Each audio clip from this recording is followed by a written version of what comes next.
Welcome back to Daily Nonsense, where we make some sense out of the nonsense. We're finishing up chapter 2, talking about the story of Esther. Talked about last night. What are you bringing in to your moments with God? Here's the deal. It's just short and simple. I know. I say that all the time, and people are just really tired of that because they usually think that means 4 closings, and it might this time.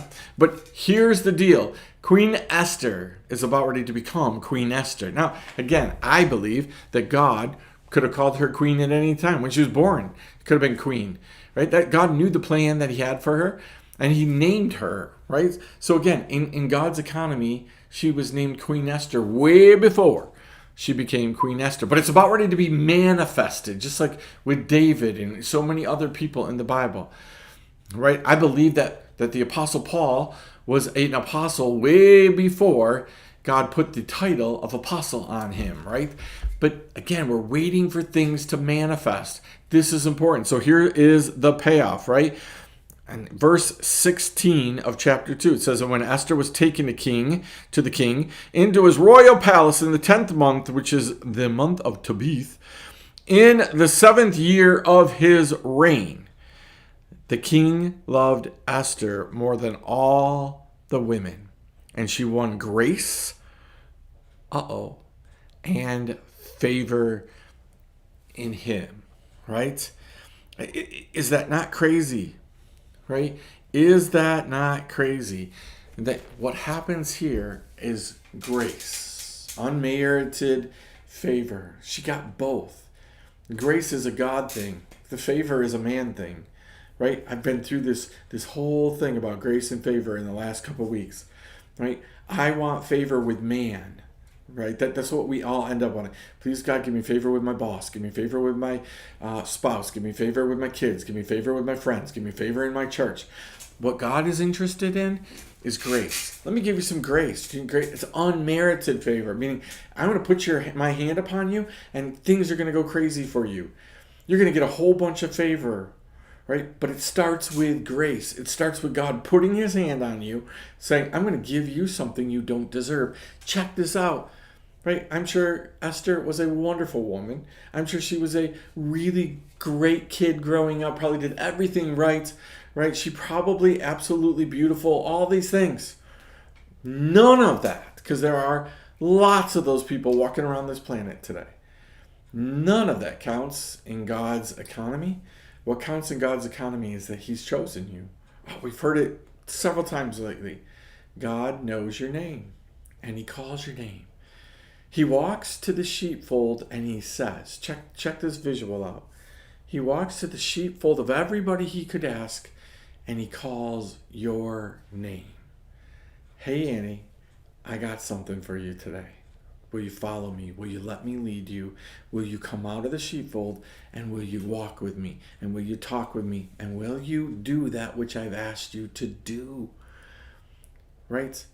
I tend to believe that outside of time, God has all of his creation sitting there waiting, and he places them into time. You don't create anything. That's what the Bible says. So where do the baby animals, where do new trees, where does new life get created? It gets created outside of time, and what happens?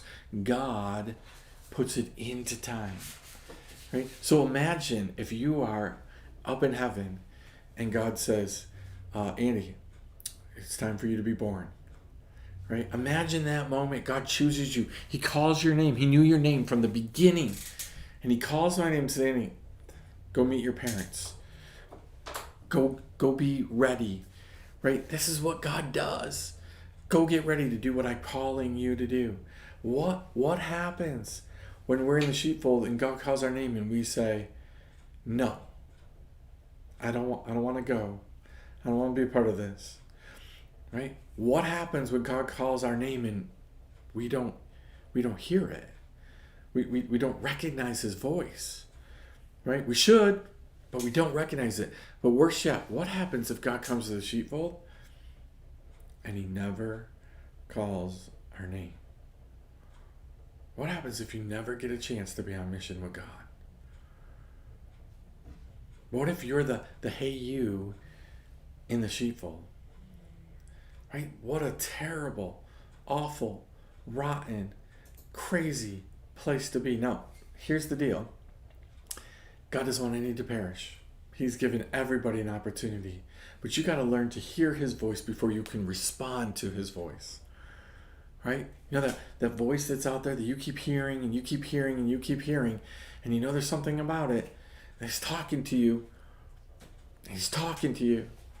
But you just aren't responding to it because you're just not sure. It's not coming in clear. Right? It's not that God isn't clear about your name.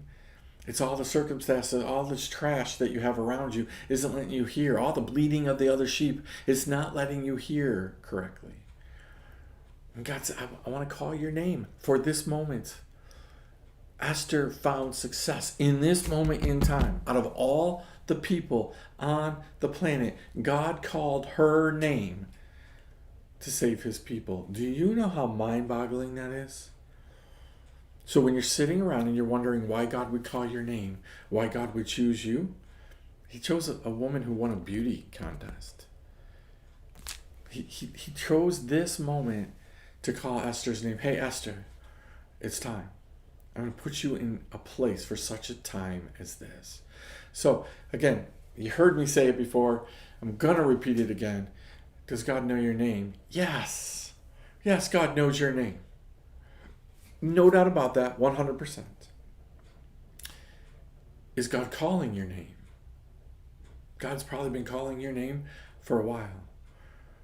But after a while, after you keep telling him no, and you keep not responding, and you keep putting it off, or you deliberately say to him, I'm not going anywhere that you want me to go. I'm not going to be who you want me to be. Does God come to the sheepfold and not call your name? That is a hard place to be. Right? God's got a beauty contest for you to win. He has this desire to put you in the right place. He wants to give you grace and favor. Grace that you don't deserve so you can have favor with man. Lots of that for you to chew on tonight. We'll see you next week. Not really sure if we're going back to our roots, going back to Esther, or if we'll be somewhere different. But I do know this. Probably I'll be in a different place. Probably a different background. We'll see you next time. Nightly Nonsense.